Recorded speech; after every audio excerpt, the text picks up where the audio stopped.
Mesdames, Messieurs, bonjour. Bonjour. Bonjour. Je suis Élisée Honta, analyste financier, économiste, professeur de finance. Je fais une présentation pour expliquer ou pour faire un décryptage sur la journée de manifestation de soutien au président de Burkina Faso, le capitaine Ibrahim Traoré. Voilà. Vous savez tout ce qui s'est passé le 30 avril.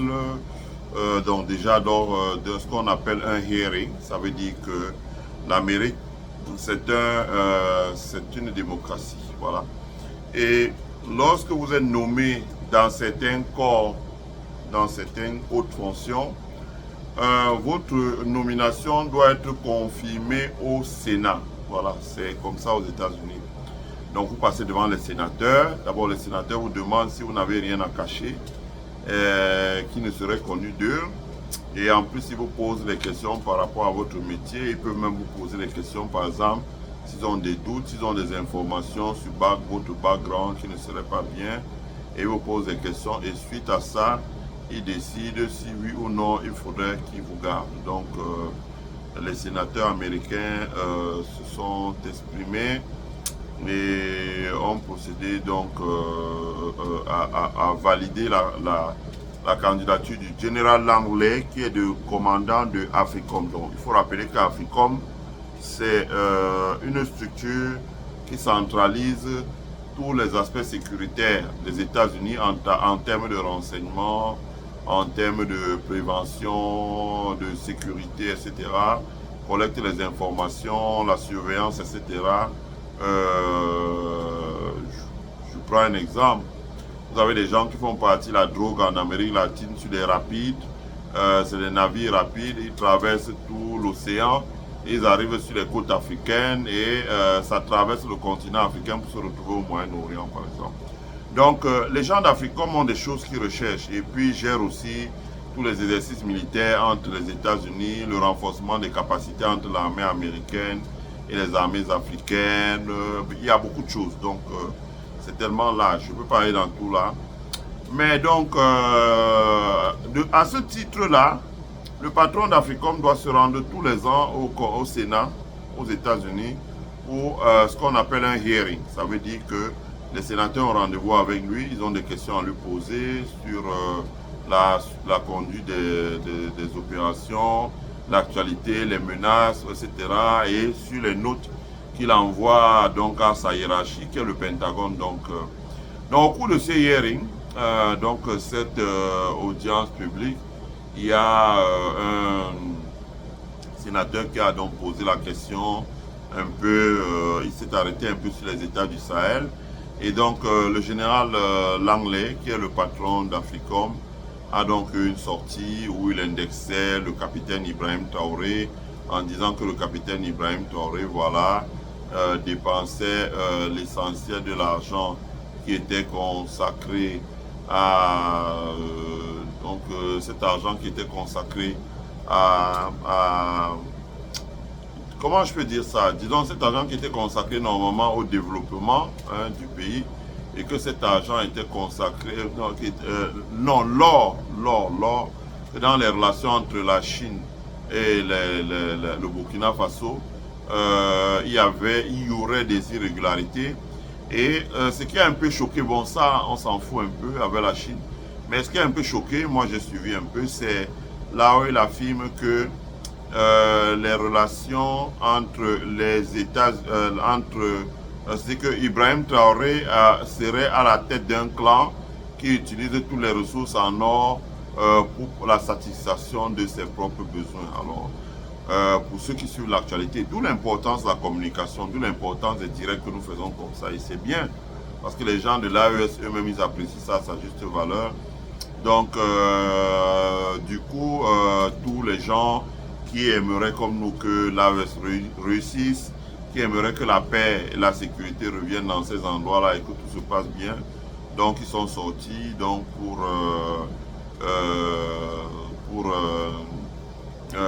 protester, pour dire que ce n'était pas vrai.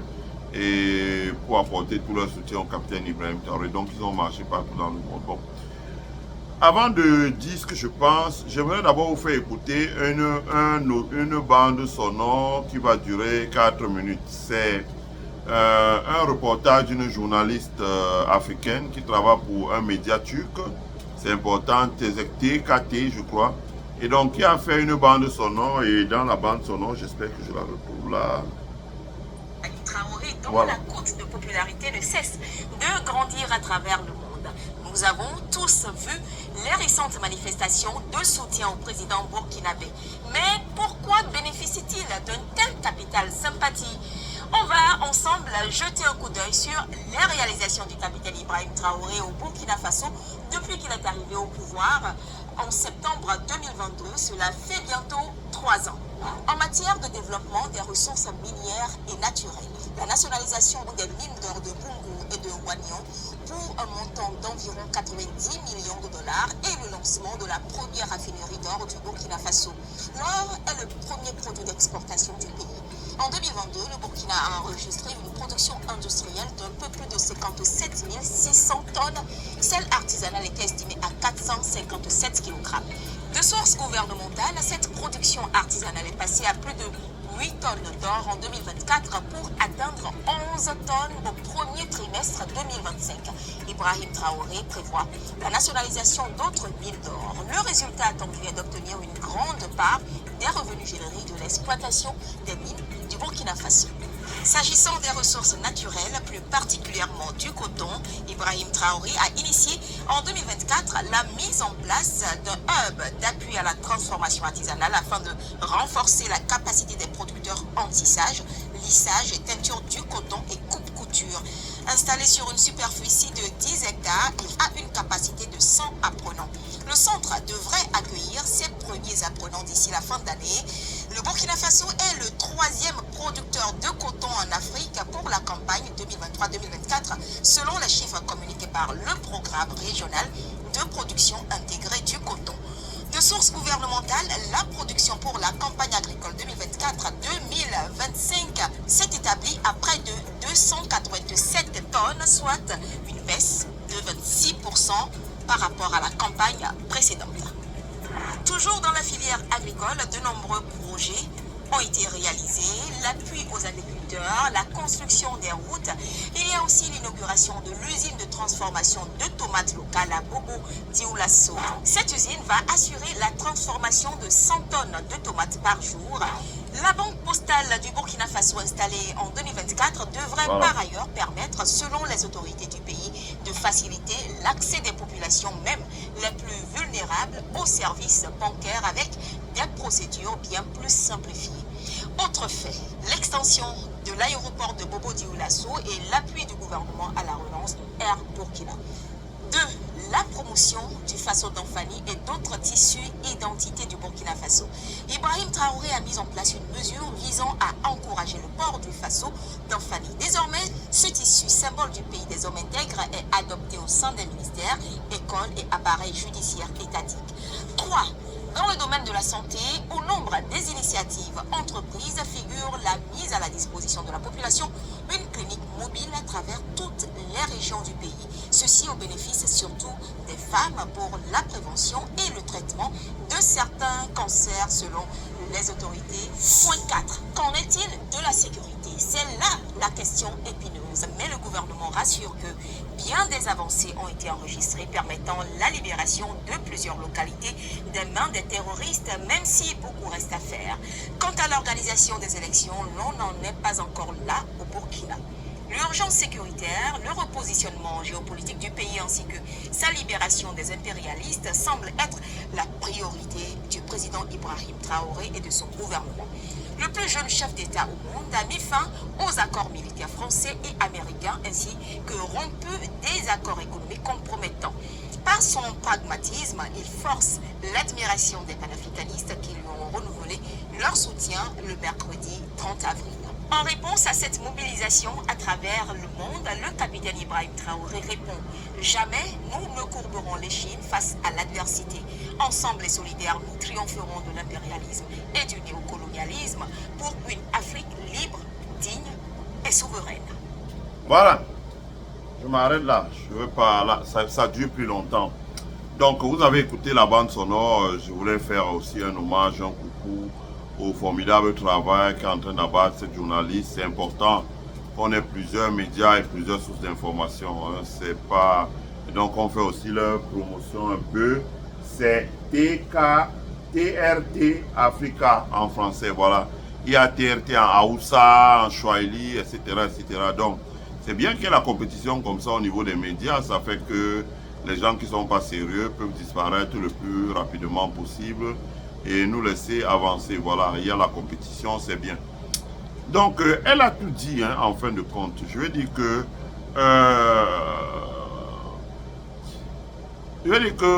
la sortie du général anglais, en gros, peut se résumer d'une seule manière, c'est est-ce que oui ou non le capitaine Ibrahim Traoré travaille pour les populations? Ben, il n'a qu'à voir, je veux dire, ou bien il travaille pour lui-même. Et ce qui a fait que les gens se soient mobilisés, c'est que les gens se sont dit, bon, on regarde un pays comme le Cameroun, quand on voit l'état de paupérisation dans lequel est le pays, alors qu'on voit où le pays était quand Paul Biya arrivait, l'état de paupérisation, le niveau, la corruption, la rente, l'insécurité dans le pays, etc. Mais le général Langlais n'en dit rien, alors qu'Africom est partenaire du Cameroun. On voit ce qui se passe au Nigeria, il n'en dit rien.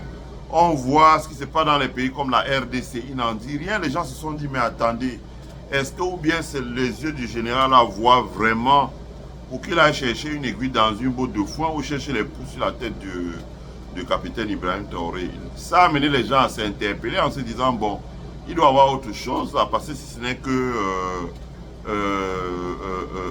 la question de la sécurité. On ne voit pas comment on en fait pour arriver là, si ce n'est que la question de est-ce que Ibrahim Traoré travaille pour le peuple.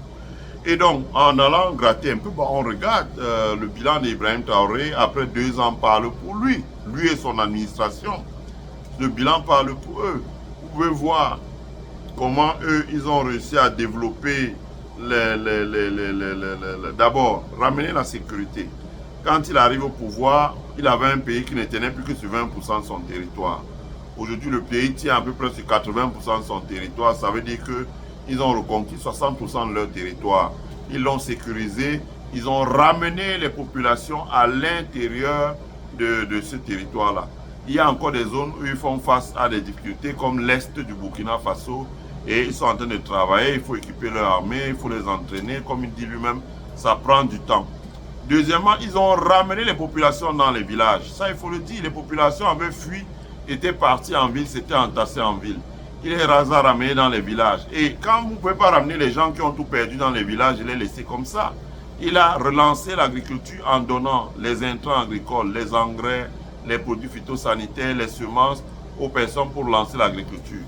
Et en plus, quand vous relancez l'agriculture, ça ne suffit pas. C'est un pays où la terre est vraiment aride, sèche, dure. Donc, qu'est-ce qu'ils ont fait? Il a relancé l'irrigation.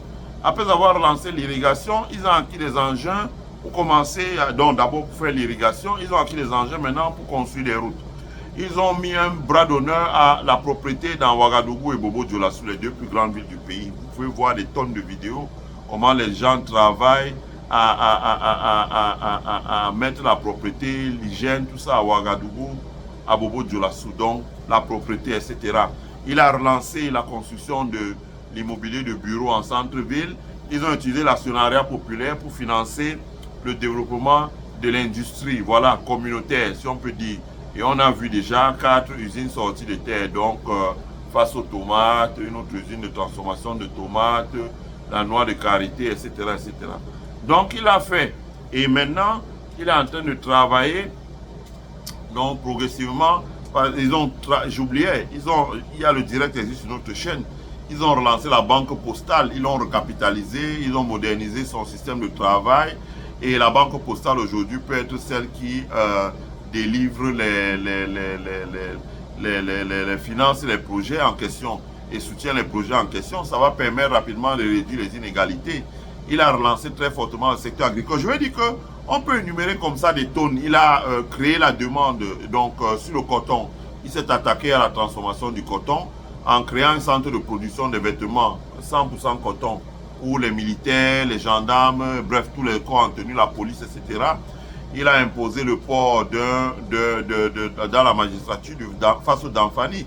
Tout type qui crée la demande pour les artisans. Aujourd'hui, quand vous contactez, je vous l'ai dit, ça fait 1 an, j'essaie d'acheter le Faso Damfani au Burkina Faso, je n'y parviens pas.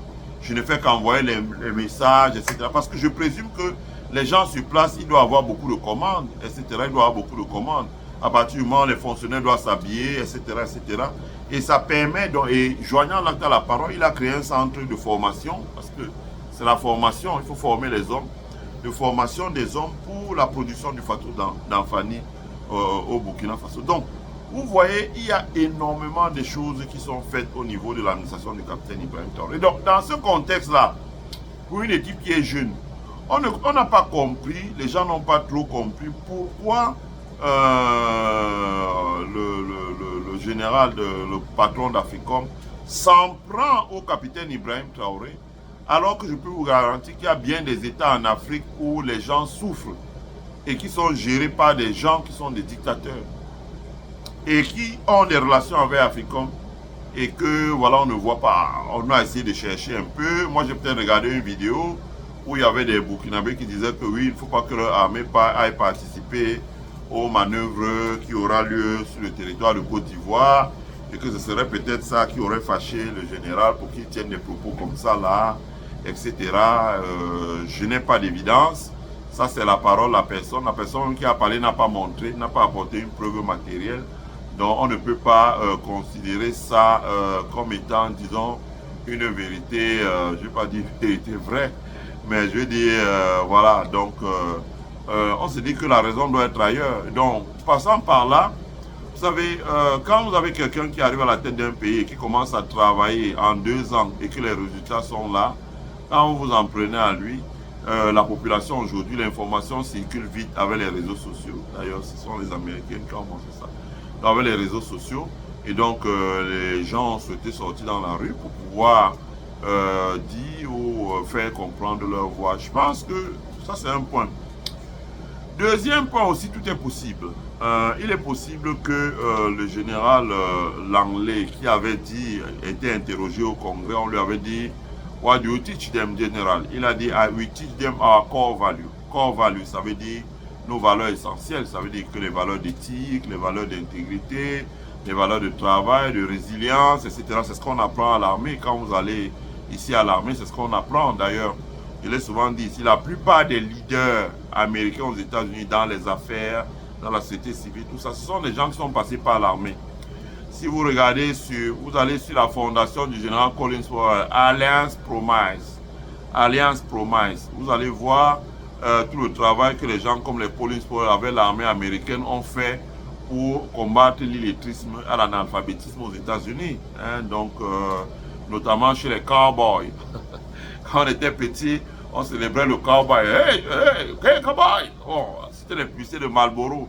Bon, parce qu'on avait été un peu brainwash par le cinéma, donc avec les films de John Wayne, Clint Eastwood, tout ça. Mais quand vous arrivez ici, là, le cowboy, c'est vraiment l'illettré qui sait ni lire ni écrire et qui peut même pas écrire son nom sur une feuille de papier. Donc, il y a tout ce travail qu'a fait l'armée. Moi, j'ai été un peu proche de la fondation du général Collins Powell, Alliance Promise. Vous avez tout ce travail qu'ont fait l'armée dans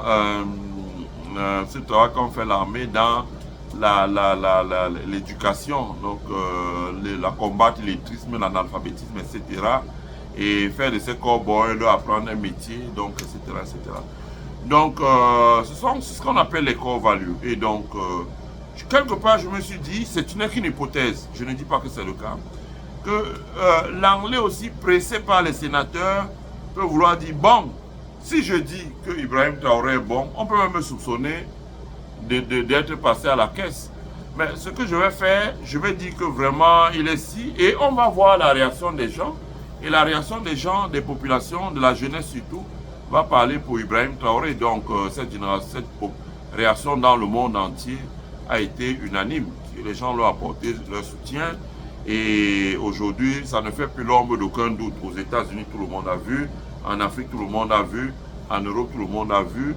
Il n'y a qu'à voir l'accueil qui lui a été réservé lors du sommet donc lors de la commémoration des 90 ans de la défaite du nazisme par l'armée russe. Voilà, il n'y a qu'à voir les partages. Autre leçon que je veux aussi tirer de cette affaire, c'est on va vers la fin d'une époque. Ceux comme nous qui avons connu quand il y avait l'acharnement des médias français sur le roi Gbagbo, c'est-à-dire qu'on disait le président, je sais pas moi, Yahi Boni du Bénin, et quand on arrivait sur Gbagbo, on disait Gbagbo. C'est-à-dire qu'on parlait comme si il s'agit d'un coursier ou bien d'un quelqu'un qui ouvre la porte à l'entrée d'un restaurant. Donc ça c'était choquant, c'était très frustrant. La conséquence de ça, c'est que dû à la montée des réseaux sociaux qui aujourd'hui sont en train de progresser, les enfants africains ont appréhendé la maîtrise de l'outil réseaux sociaux et à travers les réseaux sociaux aujourd'hui, ils sont en mesure de porter la contestation. Je prends un exemple. Vous allez sur la page de Ibrahim Maïga, qui est un journaliste et activiste burkinabé résident aux États-Unis. Ibrahim Maïga, quand les services de renseignement du Niger ont interpellé donc l'ancien commandant des forces spéciales du Burkina qui passait par le Niger pour aller faire une tentative d'assassinat sur Ibrahim Traoré, quand ils l'ont interpellé, Ibrahim Maïga a dit « Ah, il s'est passé quelque chose, on a interpellé quelqu'un. » Alors, les grands médias l'ont dit « Oh !» Non, c'était pas le commandant là, c'était plutôt quand on a arrêté les gens à Ouagadougou. Alors, les grands médias français ont dit « Ouais, il s'agit d'une purge, etc. Il s'agit d'une purge, c'est une attaque contre les gens. » Ils ont accusé, c'était un complot d'Ibrahim Traoré pour éliminer certaines personnes. Et c'est sur la page d'Ibrahim Maïga que sont sortis tous les audios sur le complot. Et la sortie de ces audios a fait très mal. C'est-à-dire que ça a démontré qu'enfin, donc, les autres n'étaient pas au point dans l'information. Donc, il y a une sorte d'évolution. Vous avez les chaînes, je ne sais pas. Nous autres, par exemple, quand on cumule tous les plateformes sur lesquelles nous sommes présents, etc., nous faisons pratiquement 200-250 000 abonnés. Donc, vous comprenez donc qu'aujourd'hui, quand on parle à des personnes qui peuvent comprendre ce qu'on est en train de dire, décrypter rapidement. Et en plus, les réseaux sociaux permettent aux gens maintenant de disser. Parce que quand vous regardez, moi j'ai toujours été frustré. Une télévision, par exemple, va vous appeler et dire, bon, voilà, il y a une réunion des ministres des Finances à Paris, on ne veut comprendre. Donc, vous faites 3 vidéos qui totalisent 20 minutes, vous leur donnez. Mais le reportage qui va passer à la télévision, c'est 20 secondes, dans lesquelles vous parlez 15 secondes. Et en 15 secondes, on ne peut rien comprendre, la problématique, c'est bâclé comme ça. Or, l'avantage des réseaux sociaux aujourd'hui, c'est que vous pouvez faire 3 vidéos de 15 minutes en 45 minutes, partie 1, partie 2, partie 3, et en 45 minutes, expliquer de A à Z le contenu de ça. Donc, les réseaux sociaux ont démontré leur capacité et leur aptitude à challenger les gens qui travaillent dans les grands médias internationaux, que peuvent être RFI, France 24, tout ça. Et ce qui fait que s'ils veulent retrouver leur crédibilité dans le temps, il va falloir travailler. Deuxièmement, nous autres ici, c'est parce que c'est un problème de temps, d'emploi du temps qui est vraiment comme ça là. Mais sinon aujourd'hui, mais ça va arriver à un moment ou à un autre, il y aura la possibilité de créer un grand studio comme avec les mêmes featuring que dans les studios que vous voyez, pour pouvoir commencer à faire des émissions, avoir des invités et travailler comme par exemple le média que vous avez en France, qui lui a commencé sur YouTube et puis a migré à la recherche d'un canal sur la TNT pour évoluer. Donc, c'est de ça qu'il s'agit. Je veux dire, il y aura de grands changements. Hein. Ceux qui sont par exemple camerounais, vous savez qu'aujourd'hui, quand les gens se réveillent le matin, moi, c'est les gens qui me disent, ah ouais, ils verront quand on se réveille le matin, on va d'abord sur la page des gens comme Zumanto. Donc, quand ils regardent les pages des gens comme Zumanto, toute l'actualité sécuritaire du Cameroun, ils vont sur Zumanto, ils vont sur les pages des Harold Cash, ils viennent sur nos pages quand tu veux comprendre l'économie, sur Facebook ou sur notre chaîne YouTube, etc. Donc, il y a une, comment on dit, split en anglais, ça veut dire qu'il y a, je ne sais pas comment on dit ça, split, il y a une sorte de partage des parts de marché aujourd'hui, ce n'est plus réservé seulement à ceux qui font la presse écrite ou bien qui font les médias, radio, télévision, mais ça, il y a un étalement de cela et l'information sera aujourd'hui disputée.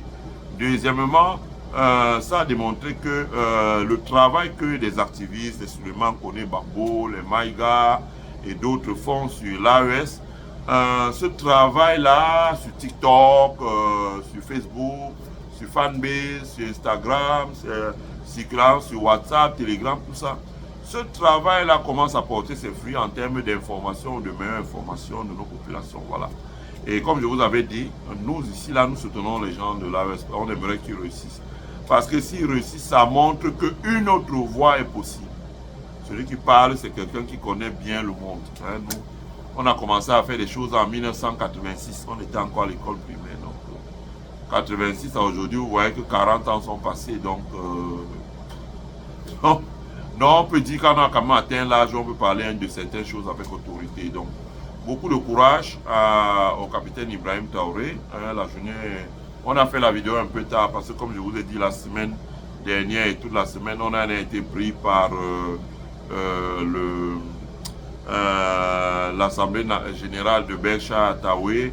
Et à la fin de l'Assemblée générale de Berkshire Hathaway, voilà, on est venu travailler pour essayer de sensibiliser les gens. Donc, beaucoup de courage à vous. Beaucoup de courage à vous. Le meilleur. On vous souhaite le meilleur hein, pour les jours et les mois à venir. Voilà. Je vous souhaite de passer une agréable journée. Abonnez-vous sur notre chaîne. Mettez un like pour soutenir le développement de notre chaîne. Et partagez la vidéo sur vos murs et ceux de vos amis.